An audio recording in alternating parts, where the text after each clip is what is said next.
Misha, good to have you back on. Thanks, Jake. Thank you for coming on, sir. It Thanks for is having me. it has been a year already. Jesus, has it? It Was it a year has. ago last time I was on here? I always wait for a year to bring somebody back on. Okay. So I've done it through. This is my third one, Third one, as the listeners know already. fan But favorite. so was it the first one then was 2 years ago? Is that right? It Three sounds, years but ago? Two yeah, years ago? it sounds right. It sounds right. Yeah, 2021. Yeah, Wow, that's crazy. yeah. Gosh, And I cool. appreciate you being back on here, Misha. It's always a pleasure to have you come on and chit chat. Yeah, likewise. No, thank you for having me. I always appreciate it. It's uh it's fun doing this kind of stuff. Thank you for saying that. I will pay you later on for your endorsement.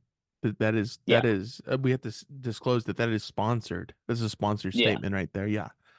Yeah, well, you Um, guys made my deal already, I feel like, right? So we'll just we got the deposit. We just need to get the rest of it. Sorry, my cat is doing cat stuff behind us, but I'm just gonna ignore her because I'm no, assuming we can't hear it. no, I can't hear it, but I'm glad that it's there.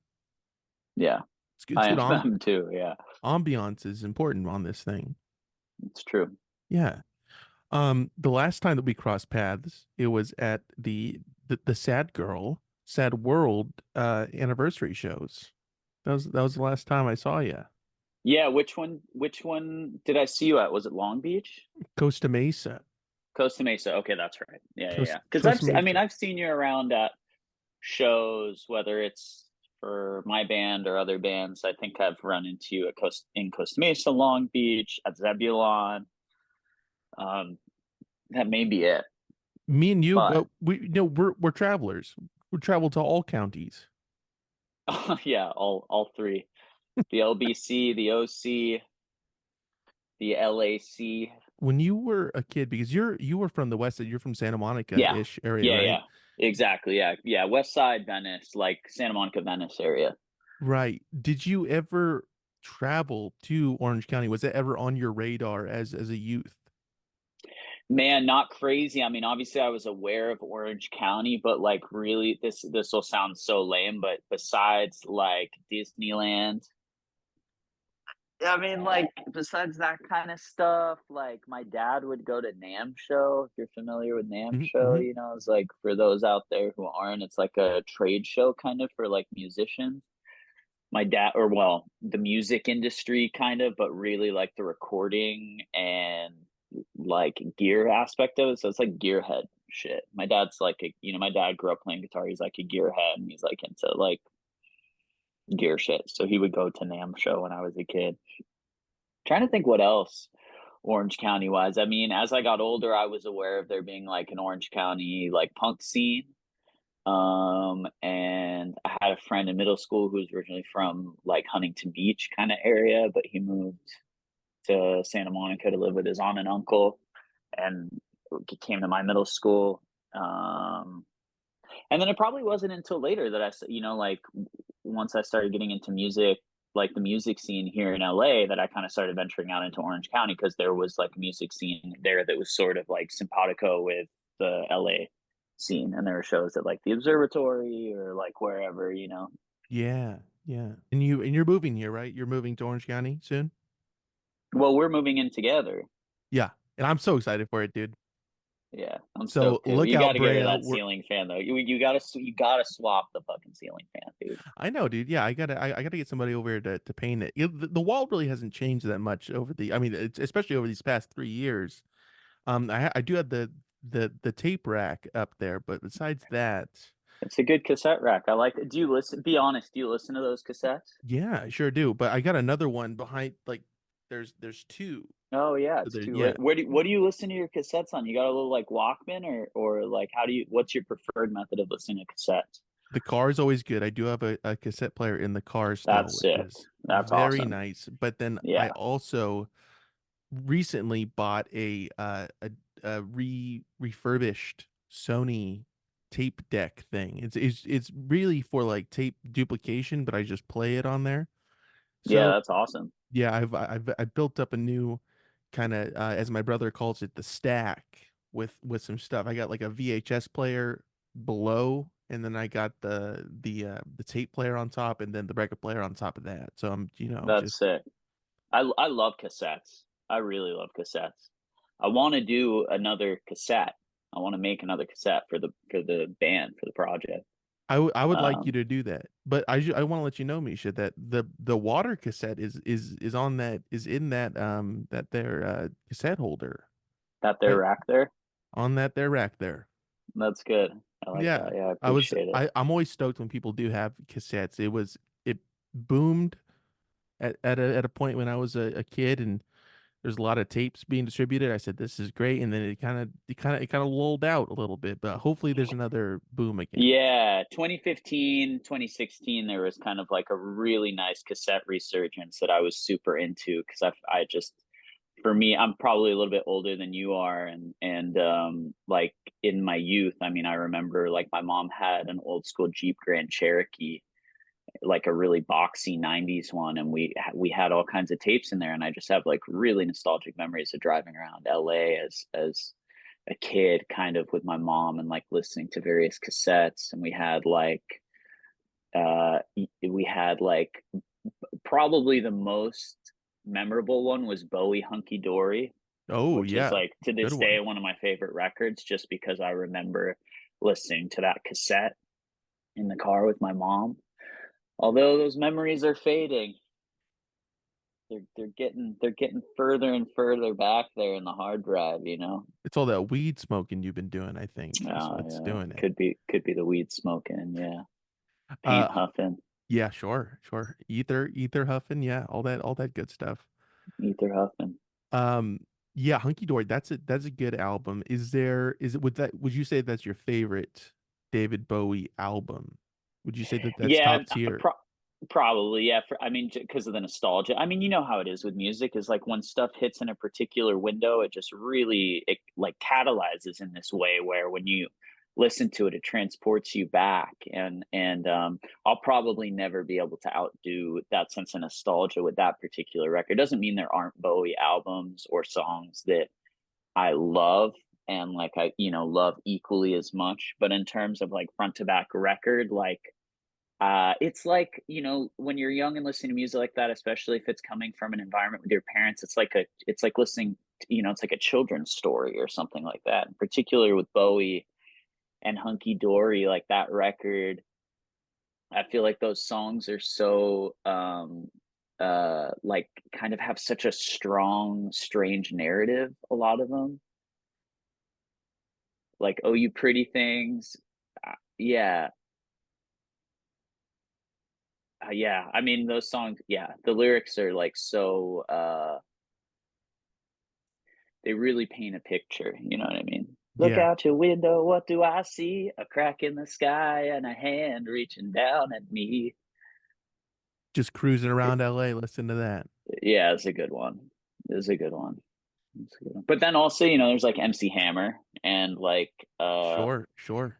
gosh, what else? Whoop There It Is by Tag Team. I don't know if you're familiar with that hit Yeah, track. That's kind of the era that I was, I'm like 90s kid. So but that's kind of the only song that I know from that is Whoop There It Is from Tag Team. that's all I they don't had. Yeah, they were a one hit wonder. Yeah, that was like a yeah, single. That's what yeah. My that man, was. C roll. It was like a single, and yeah, you're absolutely right.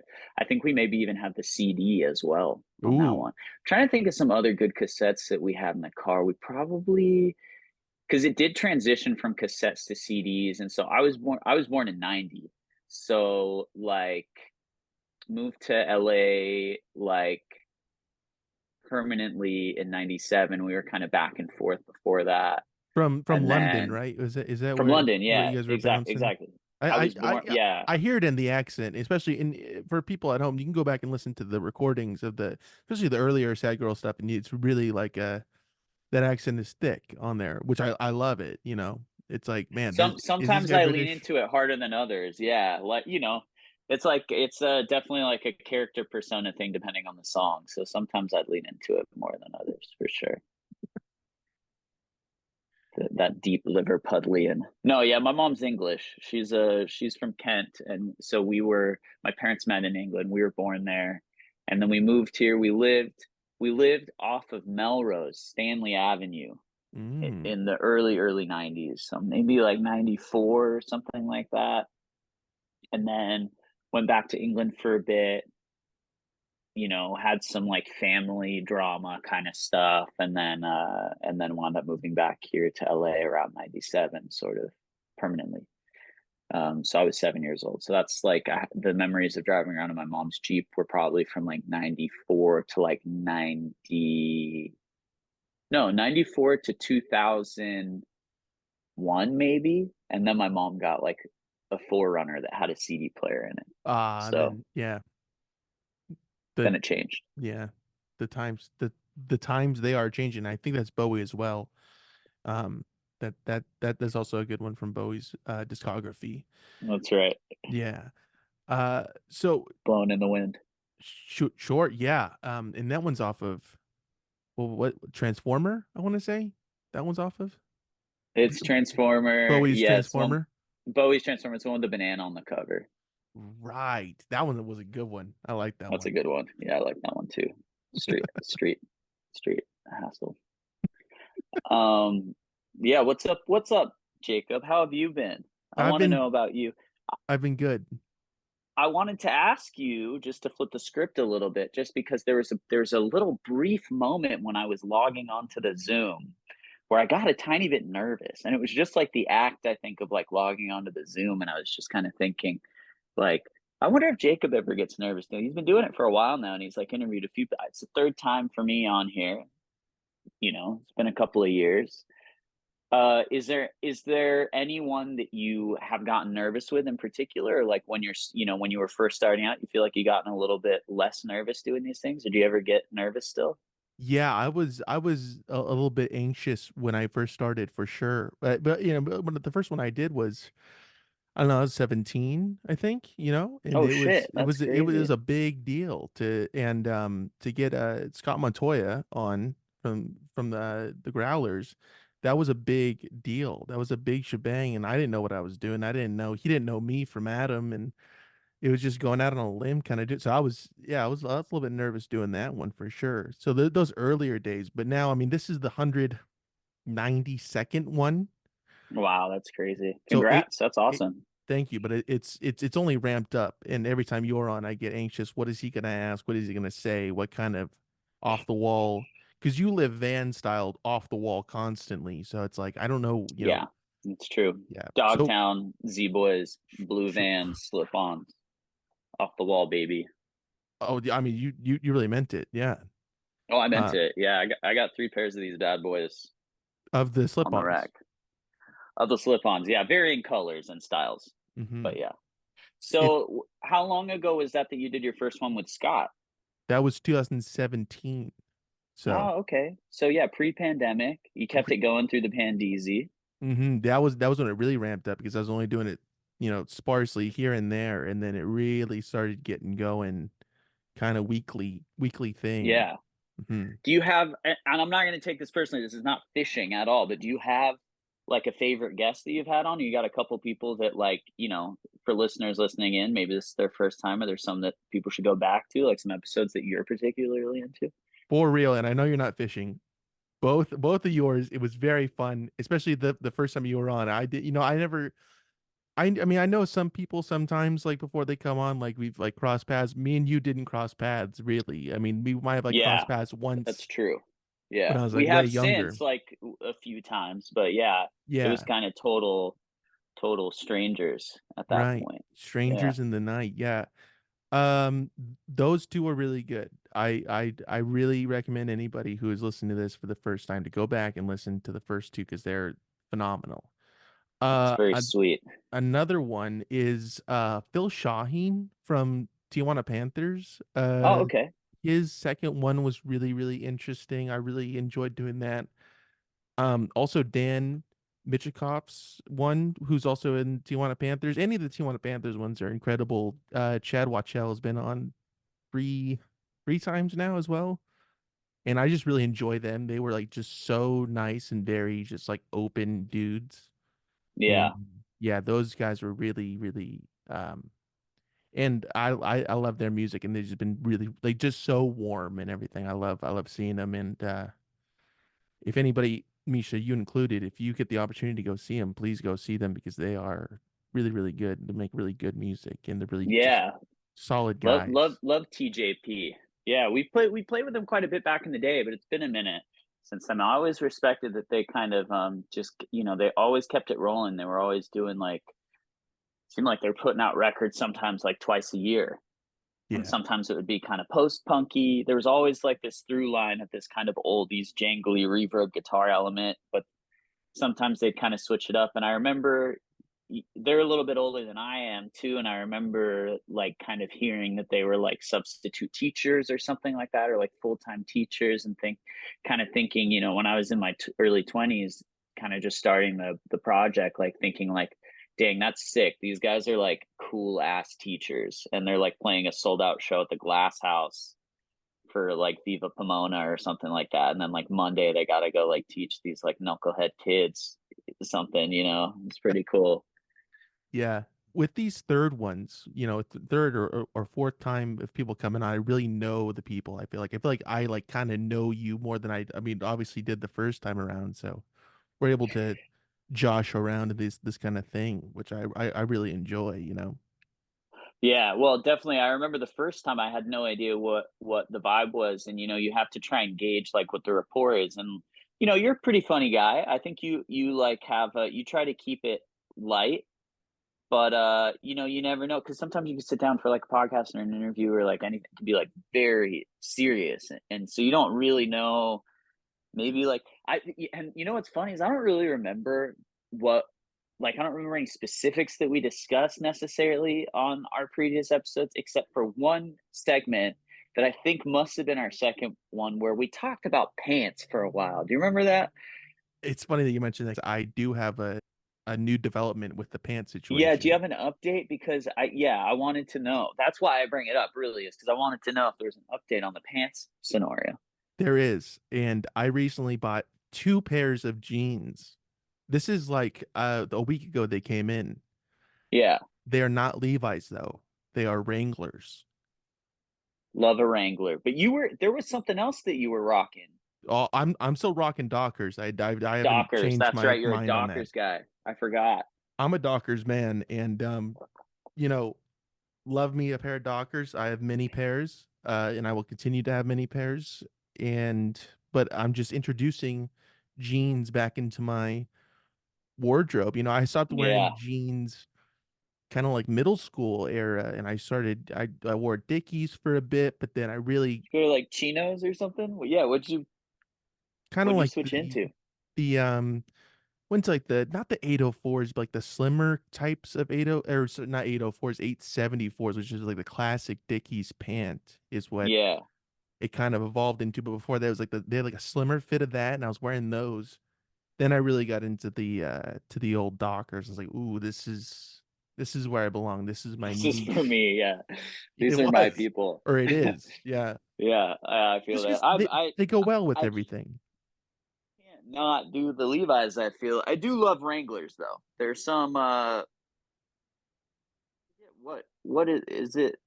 I forget what they call it. It's like a Western cut or something like that. Ooh, There's like a okay. Wrangler jean that's pretty good. They also got Wranglers. Also, they have those like kind of like nylon or like polyester ones that are like slightly flared. They're like a combination of like a jean, a pair of Dickies, and like a I don't know. They got like a kind of 70s boot cut thing going on. Those are awesome too, and you'll Hmm. find those at like workwear spots. Those are good pants. I have seen those. I haven't tried them. I really went on a limb with these two pants. I got two different styles of pants, two different cuts. Because as we discussed before, the quality control of the Levi's, it's like you could buy one pair and they fit really well. You could buy the same Yeah, pair. It ain't going that way, Chief. But so I bought two different pairs of the Wranglers. Kept them both. I got to get one hemmed. I don't know if you're a big hem guy or you kind of roll, or maybe a little bit of both. But depends. I feel like this is like something that to me a number of years ago was sort of like a game changer I hadn't considered, but just taking things to the tailor, which sounds like maybe luxurious, but it's not. And especially Mm, if you're like thrifting and shit like that, you might find something awesome and you're like, fuck, dude, this doesn't fit. Take to the tailor. yeah. Because it might be like 5 or 10 bucks or something to get some pants hemmed or like the waist taken out a little bit or like taken in a little bit. Game changer. Custom fitted, vintage clothes for you, thrifted. Change your life. It'll change your life. Change your Yeah, life. Yeah. Eight that's bucks. true. Fix these trousers. I actually brought in some t-shirts recently to a to my tailor. And I said, could you, because like the neck was really, it felt like a turtleneck. It was like a raised It's too tight. collar. Yeah, It just was, I mean, it wasn't too tight. It was just like, I like a little bit of looseness. I want a little bit of, give to it. So it was way more than I was expecting. And I was like, okay, the bill's a little bit steep on this one, way more steeper than like a Hemming situation. But I got yeah. him back A and I little bit really of a like him. custom gig. Yeah, Little little bit of an issue, but I do like my tailor. I want to give him some money, Um, shout out to Calvin. Yeah, Calvin is it's called Calvin's Tailors. I don't know if Calvin is the man who's tailoring, and if he's right. listening, I apologize, Calvin. I'm not, not trying to. Calvin's Tailor in Brea. Is that right? Calvin's Tailor in Placentia or Fullerton, perhaps. That's Placentia or Fullerton. yeah, it's on the border of those two cities. Yeah. It's not in my hometown. I go outside of my hometown to get my stuff hemmed. Yeah. So are you born and bred Brea? No, Orange born and then Yorba Linda raised. Kind of like you, kind of like London, LA kind of a thing. It's more like Yeah, Orange, Yorba Linda. similar. Very, Where did very I similar. get Brea from? Are you not? Because I just said that we're moving into Brea. Oh, I that's just right. mentioned that. Yeah, That's right. which we are, which that's gonna happen, and I'm excited for the move. I think it's gonna be really good. I bought a motorcycle in Brea a number of years ago, part of like a quarter life crisis kind of moment. Sure. Yeah, Do you that's it still really. do you still own that No, motorcycle? I sold it. I sold it during the pandemic. I bought it maybe 2019 or something like that, and I rode it for a little bit, just kind of joyrides around LA. I love driving and I love like driving around LA and kind of exploring and stuff. So it was really awesome. So fucking dangerous. And I just don't have that like adrenaline junkie kind of thing. You know what I mean? Like Yeah. this is by no means any kind of diss on that type of shit. I just don't have it. I just don't have like a desire. Like I don't have a need for that kind of thing. So there were moments where I was like, fuck, this is dangerous and like I don't need to make it I don't need to make my life more dangerous just arbitrarily. You know what I mean? Right. The lane splitting is insane. Lane splitting is fucking crazy. And so the Pandeezy hit and like I didn't have a job and I had this motorcycle I bought just sitting in the garage. So I sold it. I sold it, which, no regrets at all. And it was one of those things where like when I was a kid, I always wanted a motorcycle at some point and I got one and I had one and then it's fine. I did it. So I Yeah. think I got it out the system. I was never, I'm still not a big motorcycle guy. My brother is, and he likes to work on them and stuff. Shout out to Yeah. Stone Age Moto. Um, Our on sponsor for today, BetterHelp and Stone Age Moto. Better Help, Stone Age Moto. Yeah, that's it. So it's my brother's thing. He really likes like racing like these old motorcycles and such. That's his jam. Yeah. But going back to your motorcycle journey, did you drive out to Brea with a truck to put it in, or did you just ride I just went Ubered? with my band van, Ah, the okay. van that I owned, which was the one that I don't know if you know the whole story of it getting stolen and that whole bit. Yes, yeah. So yeah, it must have been like kind of shortly before it got stolen, but I went in the van and managed to, yeah, just like get the motorcycle up in the back of the van and just like strap it in there. And yeah, it was the second motorcycle I bought. I bought this fucking dirt bike off of Craigslist, like or OfferUp or something from a trailer park outside of Vegas, like outside of Reno or something like that while we were on tour. And the same thing, like managed to fit it in the back of the van. And it was a goofy as hell little motorcycle with all these weird kind of custom modifications this guy had, and it was like really classic situation where you like pulled up to this trailer park and it was kind of like, you know, this like trailer where these two like older folks were like smoking inside, and like one of them was on an oxygen tank kind of vibe, and like the Oh old my man who's gosh. like, you know, dirt bike that he kind of customed out, like he'd spray painted kind of a lot of the shit. So like the photo looked awesome because it looked like this badass, like weird kind of like matte black dirt bike with all kinds of custom shit. And you kind of realized that it was all zip tied together once we got there, you know? Sure. But I Classic. bought it, how to ride on that thing. And it was super fun and like weird, you know, just like a weird splurge. You know, now I probably wish I had like whatever the, you know, 900 bucks I spent on it or whatever it was. But I would park it beside, but like in front of my garage in the alleyway here at home. And one morning I went out there and it was just gone. It had been stolen. I mean, someone probably just like picked it up and fucking put it on the back of the truck or something. And man, everybody hates that kind of shit. But I just have like a weird spiteful thing where I was like, man, fuck these people. I'm gonna go buy another motorcycle. You know, like that was my solution somehow, was like go get another one. And I always wanted a Royal Enfield, which are kind of these like old school stripped down style motorcycles. They're a British motorcycle company. They're now manufactured in India. They're kind of like the most popular motorcycle in India and in that part of the world. And they're very cool looking, like real vintage, stripped down style. I also had got my first credit card around that time. And, you know, it was one of those things where it was like 24 months, no interest on, you know, for the first 2 years, whatever, 24 months. And so I bought the motorcycle and I just put it on the credit card because it was like, well, shit, like there's no interest on it. Like I can just make payments on the credit card and I'll build my credit, and then I turned around and sold it and, you know, paid off the debt on the credit card. So it was actually pretty chill. Like essentially I got to have like a motorcycle for like a year or whatever, and like didn't have to pay any crazy interest on it or whatever, and essentially like sold it and just, you know, got the money back. But It's good. That's good. You got to build that credit. Yeah. you do actually. It's kind of crazy. I know. Some bullshit I haven't adulting delved stuff. into the whole credit card thing, but I Oh, you know got it to do it, Jacob. I I know it's prepping for your future. I would really recommend it. Just get a credit card going. Never spend beyond your means, and just make sure you're making payments on that thing, and just build your credit. let me get a pen real quick. I've been working with a debit card forever now, and I So don't know. you could be using a credit card and building your credit for all your purchase. It's because it's bullshit. It's the bullshit system. I mean, this is very easy for me, but I'm gonna like quickly veer into like my anti-capitalist bullshit.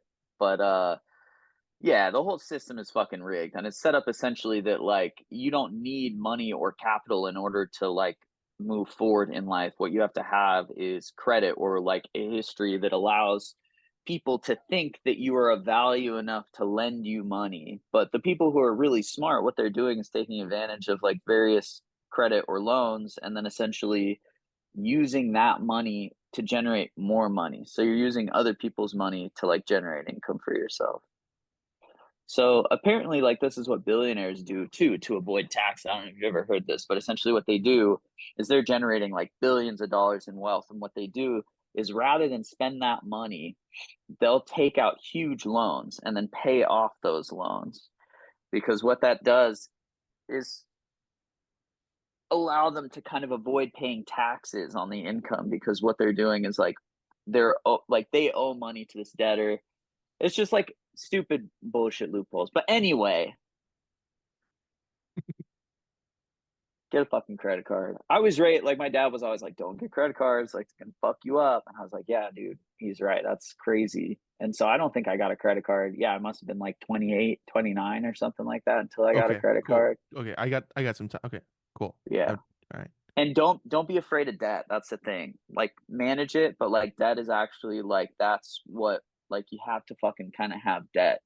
It's crazy bullshit, but you have to show that you can have debt and manage it. That's like what allows you to like for example, when I did the Sad World thing in November, there's a lot of overhead that goes into that. shit. Like I have to pay for press because I do all the shit myself for the most part. So I'm paying for like pressing vinyl. I got like VHS made. I'm doing merchandise. Vinyl alone is like fucking crazy expensive to produce. I can't afford it like out of pocket. Yeah. So I need to get money from like an institution or I need to get a credit card. So because I know that we'll sell X amount of vinyl, I'll be able to pay back this amount. And unless I have the credit or like the debt management skills, the history of debt management skills to walk into a bank and say, like, listen, I'm a small business. This is what I'm doing. I have to make this purchase for X amount of money. We're thinking we're probably going to sell this amount, but we're definitely going to recoup the expense at least. If they don't give me the money for it, like I can't fucking do shit. Like I can't do anything. Like I can't press the vinyl. I can't do any of that shit. So like, yeah, debt is scary, but like being it's just so fucking stupid. Such a stupid conversation to have. Such like No, a it's dude in important. his 30s talking We about.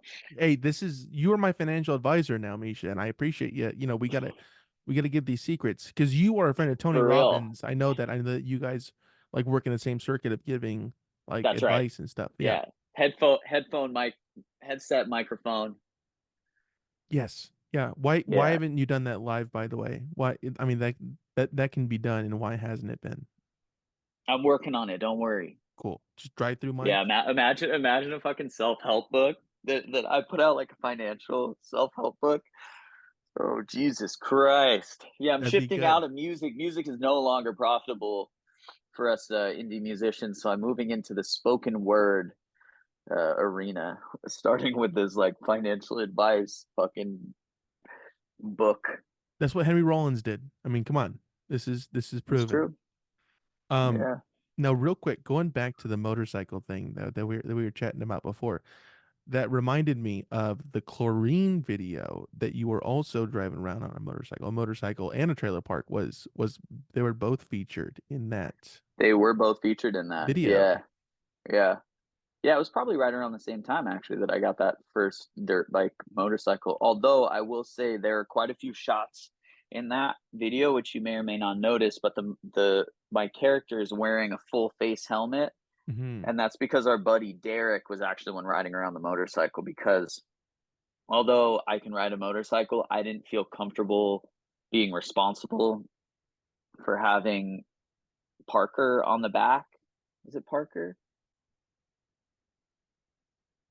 They're two bowling sisters. But yeah, I didn't want to be like if for some reason I stopped short and she like fell off the motorcycle, I just didn't want to be the one whose fault it was. So we got my buddy Derek to ride around with chlorine on the back Well, of the shout out motorcycle. to Derek, shout out to the Bowling Sisters. That's a great video, and that will be linked below of whatever you're listening to this on. So once you're done with this one and the second one and the first one, please go and watch the Chlorine video because that's a great song. It's a great video. I really like it. Yeah, thank you. I like that one. It's a good one.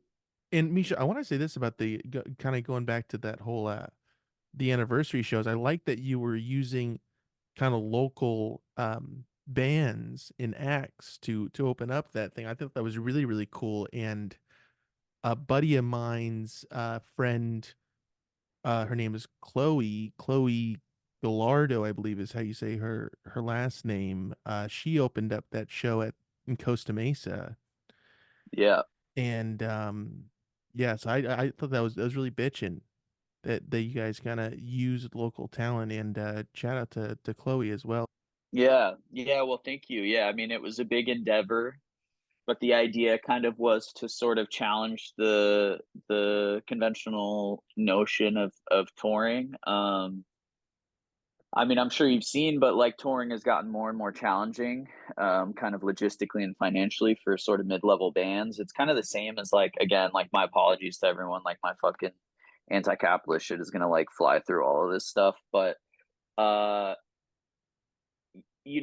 like for massive bands that are able to generate crazy amounts of income, they have the infrastructure to do these big tours. So you've got people like Taylor Swift or Beyonce, whoever, who are able to do these huge stadium tours, like arena tours, and generate properly billions of dollars, right? But that kind of middle gap where you've got kind of working class musicians, it's getting harder and harder. And even so much so as like I think recently there's a big headline about like the Black Keys having to cancel a whole tour because of like a lack of ticket sales and like kind of logistical infrastructure issues. And more often than pre-pandemic you see artists canceling tours and dropping out from tours. And I think a primary cause of that is just because it's really, really difficult to do it and to even break even oftentimes. And it's really tough. It's the most fun thing you can do, getting on the road and touring with your friends, and you will learn more than anything and challenge yourself more than anything, and you'll get your chops up like crazy. But it is hard as fuck, and it is a really difficult lifestyle, and it has gotten harder and harder over the years. And so my idea was to kind of do this local regional tour. And what I don't think a lot of people know necessarily outside of the industry is that there are these things called radius clauses. You know about radius clauses, Jacob? I feel like I've heard the term, but I'm not sure what exactly it is, but I'm excited to find out. So yeah, radius clauses are this thing that are implemented for bands that are performing in a certain market. So like for example, let's say SadGirl gets confirmed for like a festival or something like that. SadGirl's going to play uh you know Coachella, we'll whatever. say yeah, Coachella, whatever, doesn't matter. When you or even at, let's say we're headlining the Fonda or something like that. Oftentimes in the contract for these shows, there's a radius clause, which essentially says you cannot perform before or after this date within that market within a certain radius of the venue. So it prevents you from performing other shows, which is really tough, especially if it's kind of a bogus radius clause. Because sometimes it'll be like if you're opening, like let's say a band is coming from out of town, like some headliner band. Let's say the fucking Strokes are having you open for them, and you guys are playing the Palladium. And let's say they hit you up in May, and the show isn't until September. There might be a radius clause that essentially says you can't play in the LA area until after that show, right? Which sucks, especially for bands that are working bands, up and coming, trying to keep busy, trying to generate a little bit of income.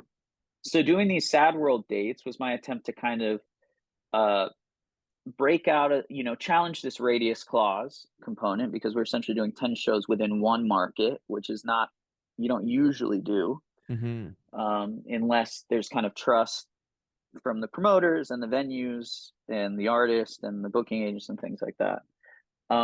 And to kind of challenge the touring because what it meant we could do is we could play a show almost every night and come home and sleep in our beds here back in LA without having to pay for a hotel, without having to do a van rental, maybe gear rental, who knows, whatever. So that was really fun.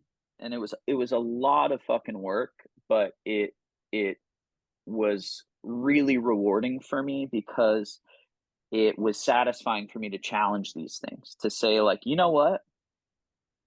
We're going to do this shit even though you're not supposed to do it. You're not supposed to be able to do 10 shows and then do the biggest headliner show that you've ever done in the biggest room that you've ever done in LA, all in the same market. Because if we had added up the ticket sales from all of these smaller venues, these underplays that we did in and around the area, which sold out almost immediately, that the tickets would have added up to almost the entire venue of like this final show that we were doing. So it was like it was pretty stressful making sure that we were able to promote and like sell the tickets that we needed to, especially for that last one at the Novo. But all in all, like was such a rewarding experience, and part of that was also to show love to LA and to this chunk of SoCal, because we did go out as far as San Diego. That was the furthest south that we went, but it was important for us to pick the artists that we're performing with. So like getting Chloe in Costa Mesa, a lot of the artists were either friends of ours who we have history with performing with in the past or personal relationships with, or people who are up and coming who we felt like needed, we wanted to kind of shed a little bit of light on, who were local to that region. Um, And yeah, just show love to the kind of various pockets of LA that really helped us come up. It's been over 10 years now of the project, and so being able to do shows in Pomona and, in Highland Park and Costa Mesa and Long Beach and have these bands that either we have these long relationships with or get people to jump on. Like we had Chris DJ that Long Beach show. Um, we played a show in Culver City at the Cinema Bar, which is like one of the first few venues that we would play regularly when we were kind of building our fan base here in LA, like really DIY style. It's a tiny, tiny, like country western style dive bar, just kind of in the middle of nothing similar in Culver City, and fits maybe 75 people max. I mean, like crowded. And we used to throw like punk shows in there. And we got my homie Gilbert, who I've known since middle school. We got his punk band to play, who like they used to play back in the day, like backyard shows. When I was in high school, before I ever even started the band, so we got TDRT to play, and and then SadGirl played, and that was a real like proper like shout out West Side homecoming kind of show. Um, so yeah, it was super special. I mean, we got to do the Bob Baker Marionette Theater, which is like a really special, interesting place in LA. My sister's band, she has this side project called Tomato, and they performed. So yeah, it was great. A lot of fucking work, but really fun.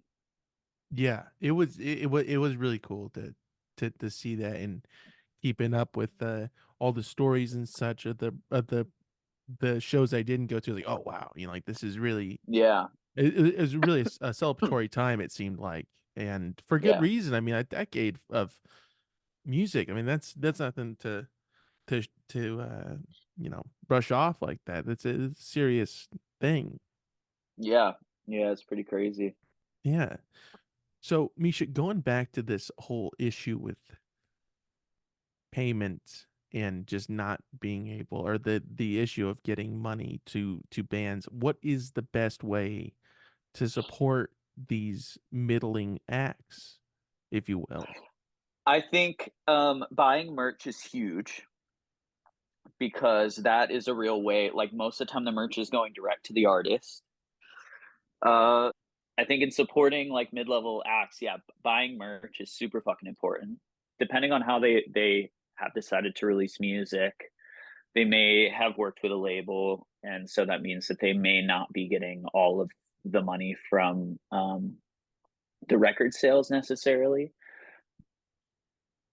But still, buying like the records and like the physical media is like super helpful. But really, I think like buying the merch, like t-shirts and things like that, is actually that usually is what goes directly into the gas tank or into the hotel room or into the rehearsal space, Or the to motorcycle, whatever it may be. or the motorcycle, whatever it might be. Whatever, yeah. Yeah, the Craigslist fucking crackhead motorcycle. Yeah, so that is truly how you support uh local artists. I think is by showing up and buying merch is like a huge thing. And that's how we did it, back in the day. Was we So, I have a background in graphic design and in screen printing. I worked at a screen printing shop in the early days of the band, and so I kind of came up with a vision for the visual identity of the project as I was writing songs for it, and kind of like first starting out. So when we started selling the merch, we would just save everything, and we saved enough to press a 45. That was like the goal, really. Like that was like the big goal at the time, was just to press 145 vinyl, vinyl single. And we saved up enough to do it. So we did the vinyl. The first one that we did was the Breakfast is Over, backed with Norma and Jessica. And we did like a release show for that. We did 300 copies. We did some black, we did some yellow. We hand screen printed the covers for it, numbered and signed, and sold those. And that was kind of the model for the band, really. Was like, try and like make things that people could buy and would want to have, that would support us and allow us to kind of sustain the project.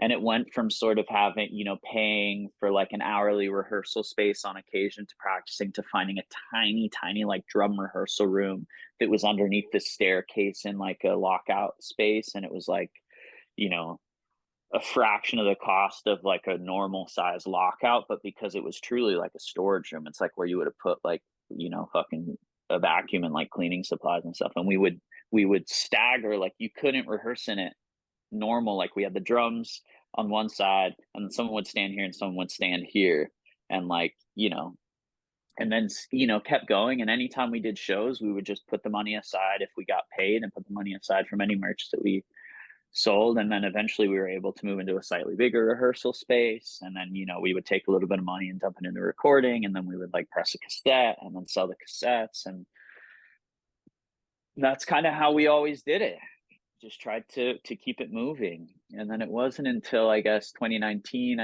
we did Water, 2018, 2019, which was with Suicide Squeeze. We did a 45 with them, and then we did the full length with them, and that was the first time I'd ever worked with anybody else in terms of like releasing music or kind of partnering with anybody. And it was a fantastic experience. David Dickinson from Suicide Squeeze, big shout out, super supporter of music, kind Yeah, of good guy, good guy. label. Great label, yeah. And really just he's still a good friend of mine to this day. And we catch up periodically, and he's been such a supportive resource for me, and is so open with things. And any times I have any questions about anything, like regarding kind of, if I might text him and be like, hey David, I'm thinking about doing like a cassette run. Is there like a particular, manufacturer that you've been like, that you think is like doing good shit, or like has any interesting stuff? And he's so open about sharing that kind of stuff with me, and I feel really grateful for that. So big shout out to him. Big shout. Yeah, I've heard nothing but nice things about that guy. Hmm. And the label, of course, is always plugging the artist. Always, yeah, Yeah. yeah. Shout out to Suicide Squeeze. So the main takeaway from this is always like just buy merch, show up to shows. Yeah. These are the important staples of keeping your Yeah. favorite band making music. 100%. Yeah. If you want to support bands, show up, buy tickets to the shows, buy merch, stream their music. You don't really get money from streaming, as everybody kind of knows. But still, like, if just fucking stream the shit, as much as you can. Right, right. And what about the digital kind of tracks that are on like Bandcamp and such? Do those also help? Is that also like a because I don't really know how that works. Is that kind of Yeah, help it's bands? similar. I think that's like the Bandcamp stuff is a little bit more direct to artists. Um, and we do get some stuff through there. I don't sell merch through there, but I know that people that do sell merch through there, like that's really beneficial, because they do like the Bandcamp Fridays and stuff where they don't take any um commission off of it. Hmm. So that's a great way to support online too. Is All like right, when they're because doing the I Bandcamp Fridays. right I always try to plug the Bandcamps. I feel like that's like the most direct way. If you if like Yeah. if a band's not showing up to Tulsa, Oklahoma, and you live in Tulsa, Oklahoma, I mean, like the way to support, give some bucks to the band is Yeah, through yeah, Bandcamp. I listening would, on Bandcamp is probably a better generator, I all think. right, okay, Yeah. cool, all Yeah. right. Well, thank you for that knowledge, Misha. I do appreciate it. I do. I really do. Yeah, no, I I always apologize. I do feel like I have a tendency to spiral with this stuff. Especially in it was really after the pandemic, I kind of started getting really introspective and kind of frustrated with the state of the way the music industry was laid out, especially for kind of working bands. And because I come from like a full sort of like DIY background, it occurs to me that the system that is in place is really to benefit everyone except for the artists. It is like a fully top down system where essentially you've got labels and management and venues and agents, and everybody is making money. And the person that is making the smallest amount from this business, because the whole music industry operates from artists. Like if you don't have artists, you No do one not else gets have paid. the Yeah. industry, right? Nobody gets any money. But the artists are the ones that are at the bottom of the fucking ladder, and they're the ones that are cramming into a van, driving late at night, dangerous as fuck, sleeping on the floor, making no money at all. So if there's any way that I can challenge that, even if it just means that I'm doing something different, a lot of that time it's fucking boring and convoluted, which means like you're emailing back and forth with fucking record manufacturing places, or like you're having to deal with like putting your stuff up on TuneCore or whatever. But it's all out there, it's all accessible now, which is nice. Like you have the ability to take the power to do that. But yeah, There's I more would avenues really to get a little bit more, way more, yeah, way which more, is and I would good. really implore people to take advantage of it as much as they can, because yeah, man, fuck the fucking system, dude.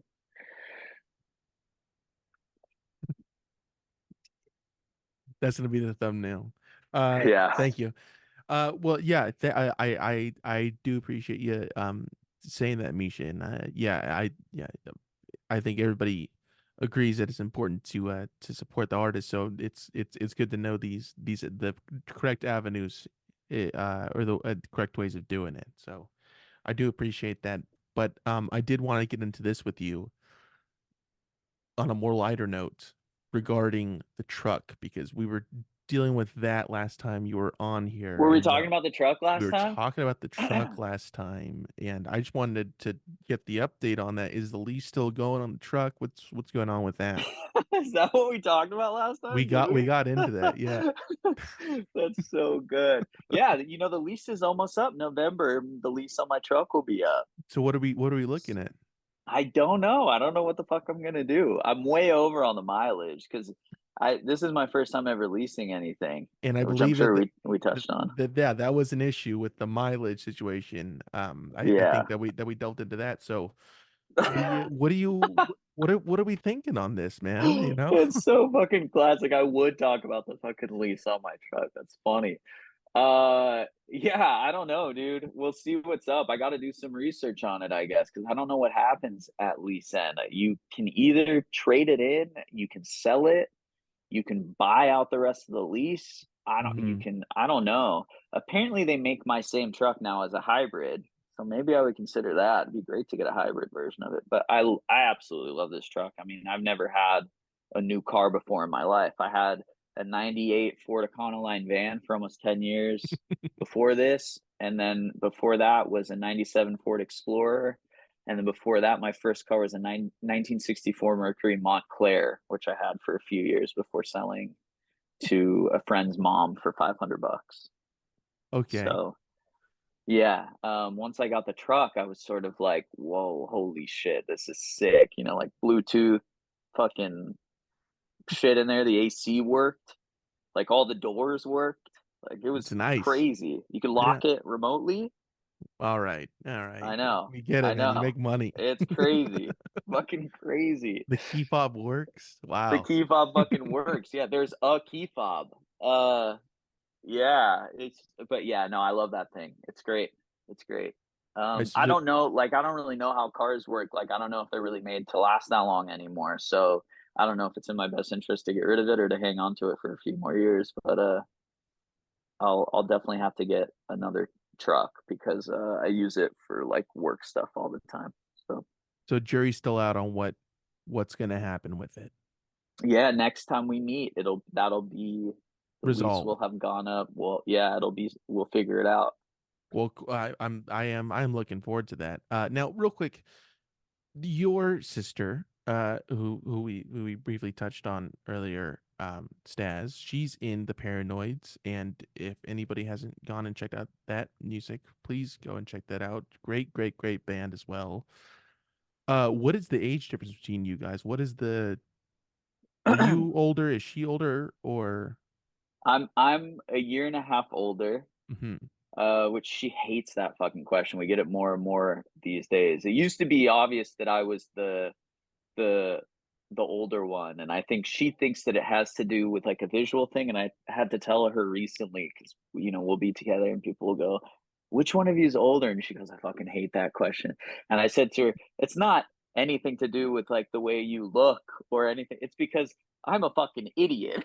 So I could be like, perhaps visually I could be like anywhere between like 30 and 45. I don't know, but You guys mentally both look very young. You guys, and I do I not I mean, I appreciate if it. this gets I back to Staz, I did not mean that in a negative way. I don't No, mean I to piss know, you I off. know. Yeah. Of course not. But I think it's truly, if people are asking, it's probably because she gives off a much more mature vibe on the onset, whereas I'm still a bit of an idiot. So yeah, so we're a year and a half difference, 18 months. So we're very close. I don't know if that's Irish twins. Is that Irish twins? Do you I know? I think th- they call it that. I believe that's close enough to be considered Irish twins. I Yeah, believe. yeah. Yeah. And So and so if pretty not, close. we're just rewriting it that it is. Rewriting that shit. We're That's right. incorporating it. And I asked that question because were you guys kind of getting licenses at the same time, or were you kind of tasked with giving her a ride to wherever she needed to go or to school or what have you? It kind of depends. I didn't get my license until after high school. I was too much of a slacker to get my shit together to like do, take the test and stuff. I guess Stas probably got her license at a younger age, but we probably got our licenses around the same time. Um, and no, like we would go back and forth when you're young, that age gap, like even though it's only a year and a half, we were 2 grades. I was 2 grades above. And Uh, when you're in seventh grade and your sister's in fifth grade, that's a big age gap, Big difference. because I was like hanging out with kids who were like skateboarding and smoking weed at that point, when you're in middle school. Um, and so that's real different when your kid sister is like in elementary school still. And so there are periods where like, we were friends and then periods where we weren't, where I was like, oh, my young, my kid sister, I don't want anything to do with her kind of thing. And then there are periods where we were much closer.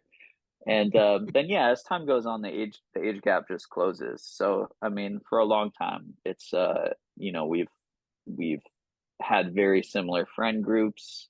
Some people may know, like David, who's one of my best friends. Like he's the drummer in the Paranoids. He also plays drums in SadGirl. And I know David from we did a tour together when he was playing drums with another band, and uh, I got David a job at this print shop I was working at, screen printing shop, and the Paranoids were looking for a drummer, and I said to David, like, you should join my sister's band, and that's kind of how that happened. And then when Paul, our original drummer, left Sad Girl, David had already kind of been filling in. He jumped in on the recording. We'd started recording some singles for Suicide Squeeze kind of thing. We'd done Chlorine and a few other tracks, and David was the one that was playing drums on those because our old drummer kind of wasn't as involved. I think he was kind of getting ready to leave the band, and so like wasn't as available. And then we had a tour that David was gonna fill in for, and then when Paul left, I was like, "Yo, David, do you want to just join the band?" And he was like, "Yeah, 100%." So, we have a lot of our friend group is very kind of similar. We're like, yeah, we're very, very close in age now. It feels very, very similar in age. Right. And Yeah. real quick, if anybody hasn't listened to the David interview as well, please go check that out because he's also been on here. That was a great interview as well. Misha, I know you've checked it out before. I have listened to it. Okay, good. All right. I And have listened to it. you thought it was fantastic. I thought it was great. Well, David is such a charmer He is. He anyway. is. So he's great, and he's a funny guy, so I'm sure anybody would love it. He got me these sunglasses actually. Those like Dog the Bounty Hunter sunglasses. Yeah, do That's you what like those them? look like. They're Yeah. pretty sick. They got like this kind of foam situation Oh, around the yeah. inside, so they're like goggles. So you just get sealed in these bad boys. These puppies are just like you get dialed in. Yeah. Yeah, those look good. Yeah. Thank you. Those are some good shades. Yeah, yeah, thank you. I had a little issue with shades for a bit. I loved Ray-Bans, but they didn't make them big. I have a rather big face, so it was hard to find like actual glasses that fit. And then Ray-Bans finally made some that fit, and I love them. And so I get where you're coming from on like cool shades and stuff, but yeah. Yeah. I'm a big fan of sunglasses myself. Well, I wouldn't. I just want to mention that Crap Eyewear, who are a frequent supporter of the band, they make fantastic sunglasses, and actually a lot of them are pretty wide. So I don't know if you've given those a try. I don't know. I don't think I would never say that you have a wide. What did you? How did you describe it? Because I feel like it's so handsome, your Thank you. head and Appreciate it. face, Yeah.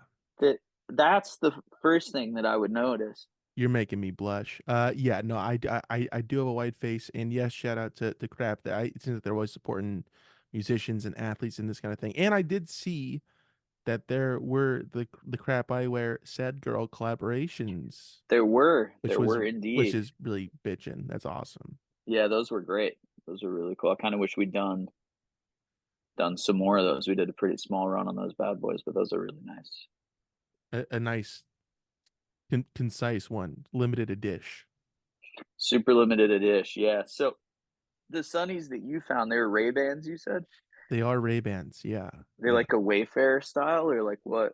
Wayfair style, but like just larger lenses. It's basically all lens, very like thin, not wired kind of Yeah. ends, but yeah. And I quite like those. I got them from my sunglass guy. That's not too far away from the Wayfair down there in San Diego. The sunglass something. I want to say Hut, but that's not it. But I got a guy down there. So if you're ever in the Costa Mesa area, top of Newport Boulevard, I think. Good guy.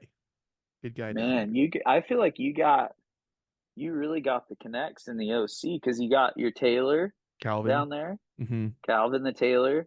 You got your sunglass guy. Sunglass guy that I don't know the name of, but I do enjoy it. I do enjoy going in there if I need some shades. That's What about like casual dining? You got any like hotspot OC spots that you would like really recommend? Like yeah, truly, like you got any, is there like for a real. Vietnamese place that you just like really fuck with or something like that? I haven't found a Vietnamese place, but I do know there is an Italian joint that is down there in Costa Mesa as well. It's called Il Dolce. Um, Small restaurant, family run and operated. Nice guys over there. Killer pizza, pasta, all the fixins. They're just great dudes. Yeah, Great service, amazing guys. Yeah, that's I'll have to check that out. It's called please El do. Dolce, did you say? Il Dolce. Yeah. Il Dolce. Are ILDOLCE. Yeah. are you a big Italian food guy? I would say so. Yeah. I love me some pies, some pizza pies. I love a good slice. And it's hard to find slices, but there is a slice place over there as well in Costa Mesa called Al's New York Cafe is what it's called, and he does a good slice. It's also a little local joint.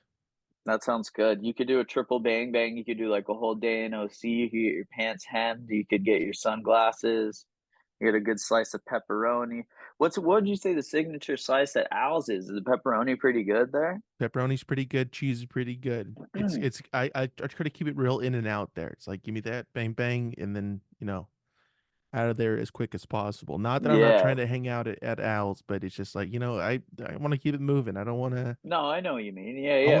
I want to be up there, please. What's your stance on anchovies? Mm, not really in my uh peripheral and concerning food. I don't think I've really had one in a long time, maybe if ever. I don't know. And I don't know if Al fucks with that or not either. I haven't checked in with him about that. What is your Yeah, you stance have to on it? check in with It him. seems like you're pretty pro Oh man, anchovy. I'm for him. I'm pro anything. Like I love food. I love flavors. And yeah, I will get down on some anchovies. I feel like 2024 is the year of like freaky fish for Okay, me. very There's cool. like, I don't know if you've noticed like how trendy it is in spots for these like weird canned salted fish. You'll go to like some weird market or something, and there's like a really colorfully designed with like an interesting typographic logo, and it'll be like fucking sardines in olive oil or something like that. Have you noticed that? I haven't, but I mean that does seem like a thing that would happen in Los Angeles, that I would see that Yeah. more in very rarely. I can count on like one hand the amount of times I've been in a supermarket in Los Angeles in general. It's not very often, Yeah, well, but keep an eye out. You'll notice it now, even on menus and things like that, like a whole branzino. You'll find a whole branzino on the menu a lot more often these days. Having said that, anchovies, I'll do a little anchovy on a pizza. It's salty. I mean, I like it. I mhm. like it. It's not my. I'm not gonna get anchovy pizza every time I get a pizza, but every now and then I'll fuck. Sometimes I'll even get like a frozen pizza. I'll do like a Trader Joe's frozen pizza. Get a can of anchovies. I'll put a couple of anchovies on there. Even Mhm. Mhm. it's rare, but sometimes But it does occur. does occur. Yeah. Is there any food that you're like, nope, I'm all good on that. I ain't doing that. I always give my same answer. No, there isn't anything that I'm like, no, I'm all good on that. But there's one thing that I think is mediocre. It's not my favorite thing, and it's zucchini. I'm not crazy about zucchini. Mhm. They're Okay. okay. I'll eat them. I don't mind them. It's not. I just don't think they're that good. It's not an anchovy. It's not a pizza. It's not anything like that. Like I love like I literally love like everything else more, Mm-hmm. pretty much. I love it all. Now, I know that you did go back to London for a bit when you were older. You went and lived in the basement, and I know that we kind of I touched did, yeah. we kind of touched on that a little bit. What do you think about the cuisine of England? Because it kind of gets a bad rap sometimes. It's like fish Yeah, and chips and this sort of it thing. does get a bad rap. And I think there are perhaps some strange traditional things that you can get that are really old school, but most people don't eat those anymore, like things like jellied eel and stuff like that that I've never had, which Mm-hmm. is literally like a gelatin and like eel thing, which sounds psychotic. However, American, like there's weird old American cuisine that's like that too. You ever seen like aspic and things like that, like weird savory jellos that have like olives and eggs in them and stuff like that? That's it's like fucking bizarre. Yeah. I think if you're in like London or something like that, the food is fucking amazing. The Indian food there is incredible. Even if you're getting English, like the international food there is amazing. We just went. Me and my girlfriend were there a little over a month ago. We were there and we had fantastic food, international food and English food. The international food is great. We had like amazing Thai food. We went to this like Persian cuisine place that was incredible. It was the best rice that I've ever had. There's that Persian style kind of crispy rice. I don't know if you've had that. It was What amazing. real quick, what kind of rice? Like white rice or It's um like a white rice, but the way they do it is like there's like kind of a crispy layer underneath on the pan, and then they flip it so you get this crispiness on the top. mm, That's just fantastic. mhm. Um, but the English food is very much like comfort food. So you do like a Sunday roast. I mean, it's really just like a roast meat. Maybe you'll do like a roast chicken or a roast beef or something. And it's usually like mashed potatoes or roast potatoes, which I think the British have mastered the roast vegetable. An English roast potato is amazing, and I've done a pretty good job of figuring out how to do like a good roast potato myself, and I take a great pride in that, being of English origin. But yeah, I mean, it gets a English food gets a bad rap, and you can have bad food there for sure. And I think Just like probably anywhere though. I mean, historically, that's yeah, right. just like anywhere, yeah. So, but I will defend that. Like I said, we were there like maybe a month and a half ago, and yeah, we ate phenomenally well. And so Also, that's a recent review. recent review, and I will Right. say you could put me on record with this, way better than French food. I Mm, think French people say like, "Oh, Paris, the fucking food is amazing." It's not. French food is not good. I think if you are paying hundreds of dollars and you go to like a really nice French bistro, you could probably get a delicious meal there. But if you're not fucking balling and you're just eating around Paris, the food is kind of whack, dude. And there are some spots that we went to that were amazing, like little smaller spots where we had some great stuff. Again, we had some really good Middle Eastern cuisine there, and Yeah, a couple good things, but, like, I had probably the worst steak I've ever had in my life in Mm. Paris, and it was completely burned on the outside, like, properly burned, and then just raw on the inside. It Oh, was fucking crazy, and it was from this spot that's super cute, like, old school, like, Parisian, brasserie where you, like, sit outside, super romantic, all these people drinking wine, like, the whole shit, and, yeah, the food was whack, dude, like, that is kind like of, like, crazy. You kinda gotta admire that it's burnt on the outside and raw on the inside, like, that's kinda hard to do. it is an impressive feat to do that combination, I would Very say. difficult, very difficult. Yeah. Yeah. Okay. Yeah. Perhaps my palate is not evolved enough for the Parisian cuisine, but, Perhaps. I would go on record and say that. Have you ever done a Sad Girl kind of shows out in England, in Europe? Yeah, we went on tour in 2019 throughout Europe, and actually Chris was, the one drumming for us because at the time, uh David didn't have his green card situation figured out. He does now. So he wasn't allowed to leave the country yet. And so Chris very kindly jumped in and filled in for that European stretch of the tour. And yeah, we played all throughout France, Spain, did a show in London. It was awesome. It was such a blast. Now that you mentioned that Chris thing, I feel like I do remember seeing a picture of you and Chris, especially like in England or something like by a van. Yeah, probably. Yeah, yeah. So I apologize for the dumb question on my end, Misha. My apologies. Um, That's okay. You're forgiven. yeah, thank you. I appreciate it. Like, so, like it's like this laxness that occurs from the third, return from a guest that this it's more like loose. Yeah, If I pulled that shit the first time around, there had been no second interview. Yeah, 100%. which is understandable. Uh, and Misha, I've seen that you've been working on other things. I mean, not kind of in the music kind of outskirts, if you will, more production side of things. I know you've been doing that for a while.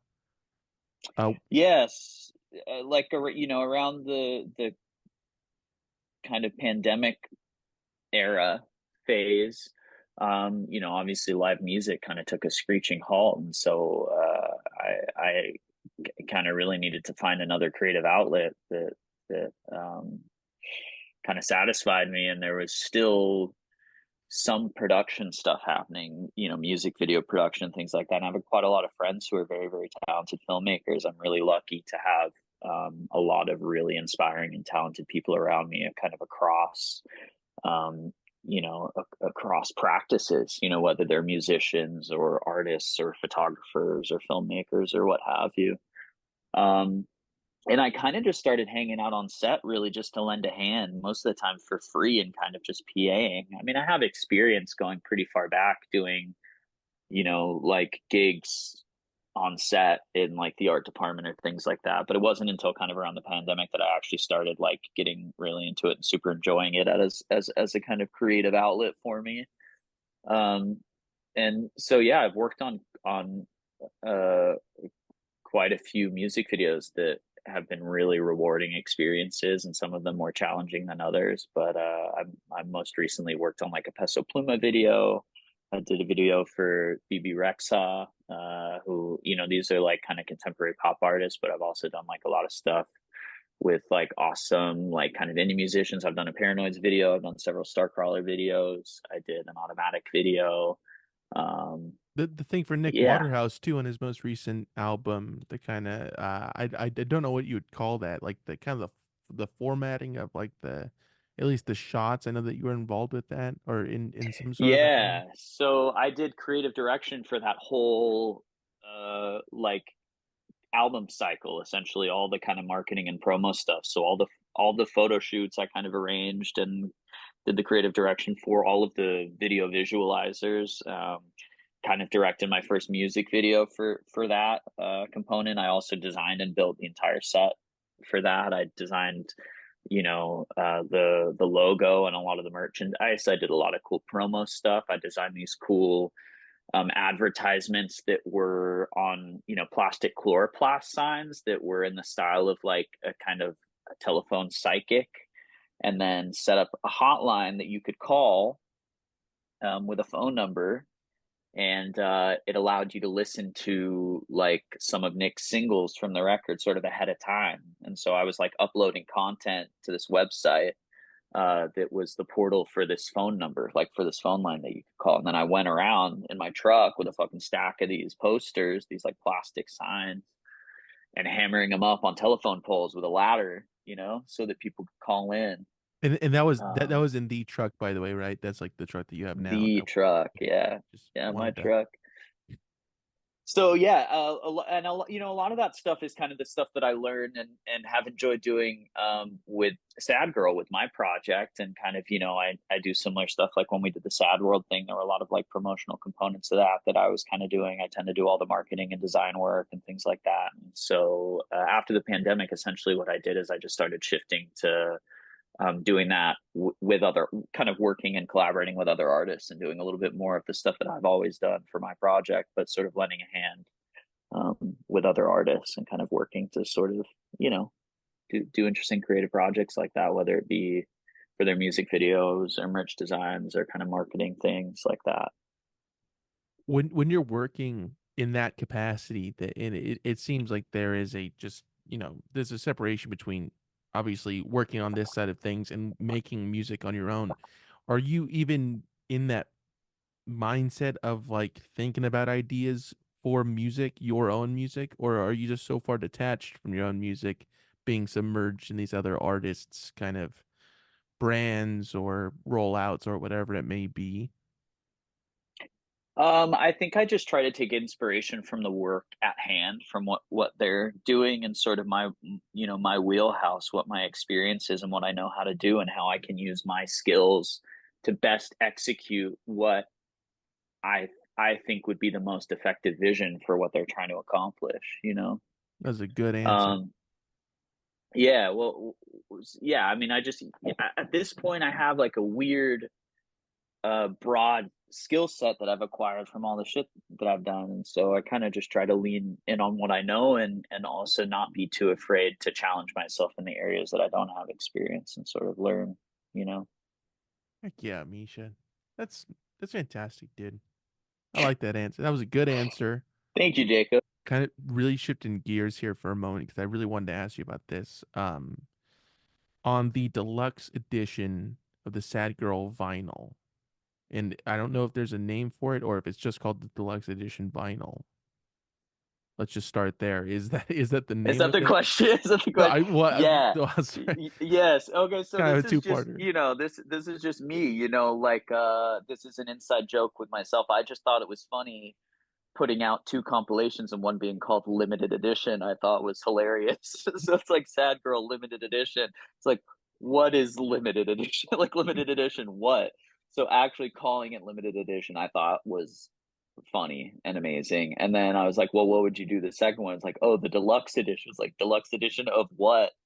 Doesn't matter, it's just, it is the deluxe edition. So that's really just like me having fun with myself, and again, like having fun with like the design stuff. I work with really awesome graphic design illustrators who did the cover artists for both of those respectively. Two different artists did limited edition, another artist did deluxe edition. Those were long in the works. Like the concept for both of those is quite a few years old. I had them in the works for a while, and sort of compiling songs and figuring out what I wanted to put on there, reaching out to the artist with a concept for the artwork. The designs for both of them are essentially rooted in like limited edition, which features tracks from volume 1 and 2, the two EPs that we self-released with the project. It features the artwork of both of them combined and kind of in a new style. So essentially there's the rose on volume 1, and there was the snake on volume 2. So the limited edition cover has like a rose with a snake kind of wrapped around it, but it's done in this like airbrush style. It's a little bit more photorealistic than the kind of very graphic versions on the cassette EPs. So that was kind of the notion behind that, was like, let's throw the fucking first two EPs on vinyl. They've never been on vinyl before. They've only been on cassette and streaming. And then a deluxe edition was sort of like, well, we'll put volume 3 on there, and more shit. Yeah. And so that the graphic for that one is the hand, which is featured on, the volume 3 EP is now kind of this sorry, I'm getting a call through here. Fucking Put them spam on. calls. Let's do it. Yeah. I wish you could. Can you do that? Can you I just don't, like route the calls into the podcast? I have no clue. Um, I don't think anybody's ever taken a phone call on the podcast. That'd but be yeah, good. so anyway, those two vinyl releases are just my way of having a fun project to work on, revisiting some of the old material, doing variations on the kind of artwork and incorporating some of that stuff, having fun sort of exploring the track listing and remastering the songs and things like that. And yeah. I like it. Now with the deluxe edition, there's a couple of live versions of songs. When did that sort of start to enter your mind of doing that? Well, maybe 2016 or 2017, we tracked an entire live show at the Smell downtown. And I brought my tape machine and we ran all the inputs into my tape machine and we tracked live to quarter-inch tape uh our entire set, and we, mixed the whole thing. And I had it with the intention of releasing a live record, essentially SadGirl live at the Smell at some point. It never quite came to fruition. There are a few times I tried to make it happen and maybe work with like a label to do it, or kind of wanted to do it on my own, and even kind of started working on like a layout for the cover and the track listing and things like that. And meanwhile, there are a lot of projects like that, that like are kind of ideas that maybe I'll revisit or come back to at some point. But meanwhile, I was working on this concept for Deluxe Edition and thought it would be nice to cherry pick a couple of the songs on there, especially considering the conceit of it is it's the Deluxe Edition of Volume 3, kind of. Of It would be what? nice Deluxe to. edition of what though? Of what? Exactly. Of what? Of what? It is the Deluxe Edition. Um, I thought it would be cool to put some like kind of B-side rarity stuff. There are a few tracks on there that are also like unreleased things that were never really put on streaming before, other than like SoundCloud in the very early days and things like that. Um, and so I thought that would be fun stuff to put on the B-side. So a couple of those live recordings from that Smell show, and yeah, a couple unreleased things. I really like that concept. And do you sometimes like record it just for your own, like just to like listen back to a set, or do you usually just like just live in the moment and what that passes and you're on to No, the not next thing? not really. Yeah, I have a hard time listening to myself. So, yeah, I wouldn't usually, back in the day, we'd play the shows and like I'd be reposting footage from the shows on Instagram and things like that. So you'd hear and see clips, but even that, like I try to not do as much. I try not to be on Instagram even that much anymore if I can. Um, just because I actually just don't really enjoy that component of it that much.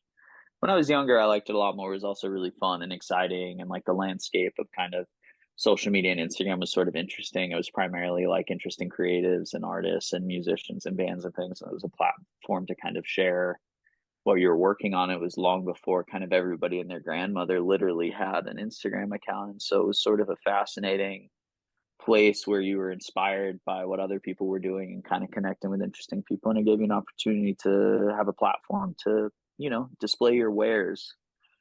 And nowadays it just like feels like an exhausting kind of mandatory thing to participate in. And like I don't enjoy it. So I just don't do it as much. It's probably not great for business, but it's much better for my Pleasure for day-to-day pleasure, mental well-being. Yeah, so day-to-day I mental. just prioritize that.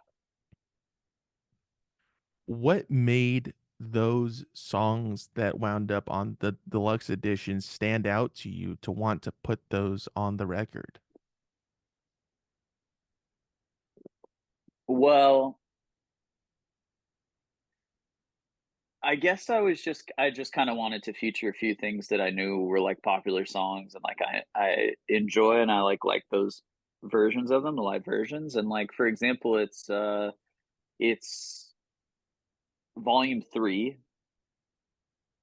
So I wanted to feature some stuff that like I wanted to have a couple live versions of things that were maybe on volume 1 and 2. So there's like a version of Breakfast is Over. There's a version of Swine. And I don't know. I just wanted to make it like something that you'd wanna have because there's stuff that you would want to listen to. I don't know, you know. Yeah. I especially love that version of Swine. It's that's really good. I really enjoy Thank that. you. Yeah. Yeah. Yeah, and also, I've never been one to try and make I've never done something where we've like recorded in the studio and then I go, okay, fuck, how do we recreate it? Like, how are we going to make this sound like the record live? The live performances and the band as it exists as like a live project is a different experience and process than recording in the studio. And I'm treating them differently. And I never like had a desire to like either directly capture the live performance in the recording setting or to recreate the recording experience live. It was always like, we'll see where the path leads in this recording process and how it works. And then let's see how we can translate it into a live performance. And I'm going to perform it the way that I perform it, the way it feels in that time. And, the live shows, especially in the early days, were like punk sets, really. Like that's how it was. And that comes across much more so in the live performances than in the recordings. And even with like the ballads, like what's something that's always been fucking awesome about the band is like seeing kids like moshing and crowd surfing to like slow ballads is like the coolest shit ever. Right. So and that was because of like a certain kind of like intensity or passion that the slower ballads were performed with live. And I don't think they would have hit as hard if we recorded them in that fashion either. Like the Mhm. songs exist as they are, and I'm really proud of the way that they are and sound in that way and they exist in that world. And then I feel really excited and proud to perform them in a particular way that feels good in the moment and in the energy. And I'm really happy with them being different things, live and recorded. So Right.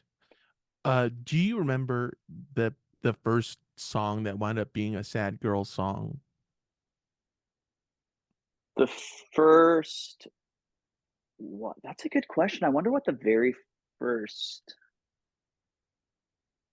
one was. I mean, the song started with kind of just jamming.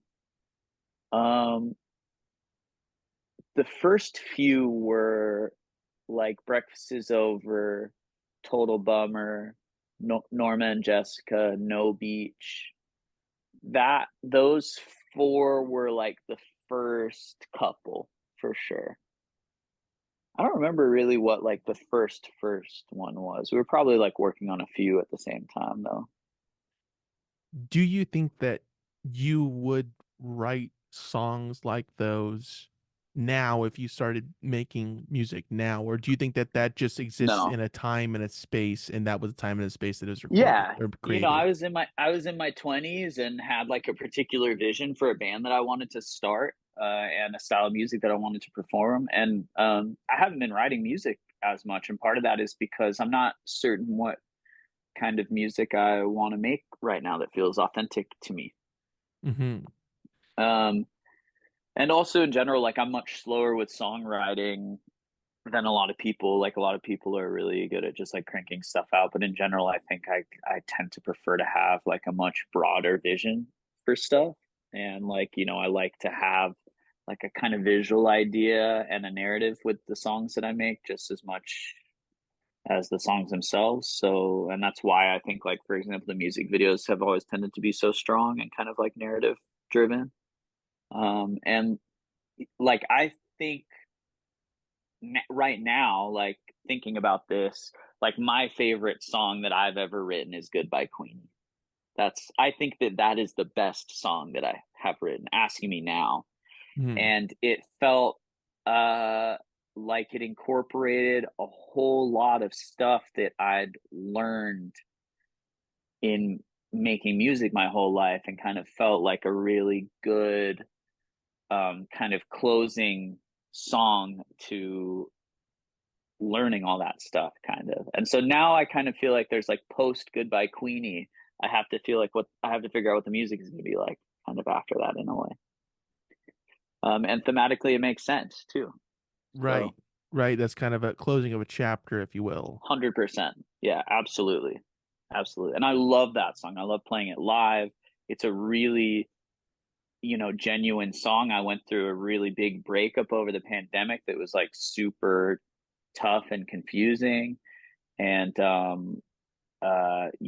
just I'm being really honest in that song. I'm being very genuine in that song. And I'm always being genuine as an artist in the music, but oftentimes I'm writing from a character perspective, or I'm writing about a fictional theme or an idea, like something conceptual. Sometimes they're genuine, and those often hit the hardest. But yeah, in particular, Goodbye Queenie feels like one that I'm like very proud of. It's incorporating a lot of things in terms of like musical styles and genres and kind of production things and technical playing things and songwriting things that I feel very proud of. Um, and so yeah, I feel like I still haven't really figured out. I will continue making music forever, so I don't have any goals at the moment or intentions to release any new Sad Girl music anytime in the immediate future. Um, but if and when that happens, like I'm curious to see what it's going to be like. Kind of, I'm like waiting to figure out what that voice and kind of style is going to be like, and it'll probably come sooner than later, really. But yeah, Man, that's interesting that you don't even know what the future is. no idea. Misha, I do appreciate you coming on here. I think that you're making a lot of pivotal good music, and I appreciate you doing it. And I appreciate you coming back on. I mean, 3 years now. That's a good amount of time, and I think we did a lot of good work through those 3 years. So I implore people who haven't listened to the first and second interviews to go and check those out. They're gonna be linked below. And but before, of course, I let you go, Misha, there's some promo to do. So Sad Girls music is streaming everywhere, wherever the people get their music, that's where they can find it. People can get the merch in the vinyl through wearesadgirl.bigcartel.com. People can purchase the digital tracks through the Bandcamp, which is at wearesadgirl.bandcamp.com. Everyone can stay up to date with news, shows, and everything else by following you guys on Instagram at We Are Sad Girl. Even though there's nothing up there yet, when there's stuff to be announced, that'll be re-upped, I'm assuming. Yeah, Yeah, yeah, maybe. and I'm always working on stuff, so hopefully we'll have some shows coming up sooner than later. I'm trying to get something going for the summertime. So keep posted. You'll see it. I'm also always like working on stuff to promote on the Instagram. So I think I'm gonna do like a big merch sale probably um, before the summer's over, which will be like a good time to score some sad girl merch and yeah, hopefully some shows in the summertime in the fall maybe. Kind of thinking about doing like another cassette EP because there are a few singles that I put out in the last couple of years that were never on any EPs or anything like that. They were literally just singles. So I'm thinking about maybe compiling those and putting those on like a cassette EP and then maybe adding, recording a couple new tunes or something like that. That'd be good. So everybody keep an eye out for that. And again, that'll be at the big cartel, and you can go there now and check out the stuff that's there if you don't have anything and you're looking for stuff and ways to support the band. That's a good way of doing it. And all these links and more are at the website, which is at wearesadgirl.com as well. Yeah, yeah, exactly. And Misha, dude, again, thank you so much for going on. I like that we did a nice long one here. This is good. Always good chatting with you, dude. Thank you so much, man. And Yeah, likewise. Thank you, Jacob. I appreciate you. Looking forward to listening to the edited version. It's because you just do 15-minute episodes, right? yeah, and then I mean we got a bunch of clippable stuff, so like keep an eye on the YouTube shorts, the Instagram reels. What The, people probably won't know, or maybe they will, depending on how you edit it, is we had a series of technical difficulties and breaks that we did across this episode. We started at 2 p.m. It's now 4, so we've had two hours of recording with several breaks and technical difficulties in between. And nonetheless, we persevered. We pushed through to get. because we're Wichita linemen and we work for the county. That's right. And that one's for you, Misha, because I know that I that's love your. that one. You know, I love that one. Come on, the Glenny boy. Misha, you're awesome, man. I hopefully I'll see you soon, and I'll keep an eye Likewise. out for all that good stuff that you're producing, man. Thank you, dude. Thank you, brother. Thank you, Jacob. Yeah, take care. I'll see you soon. You got it. For you, you got it.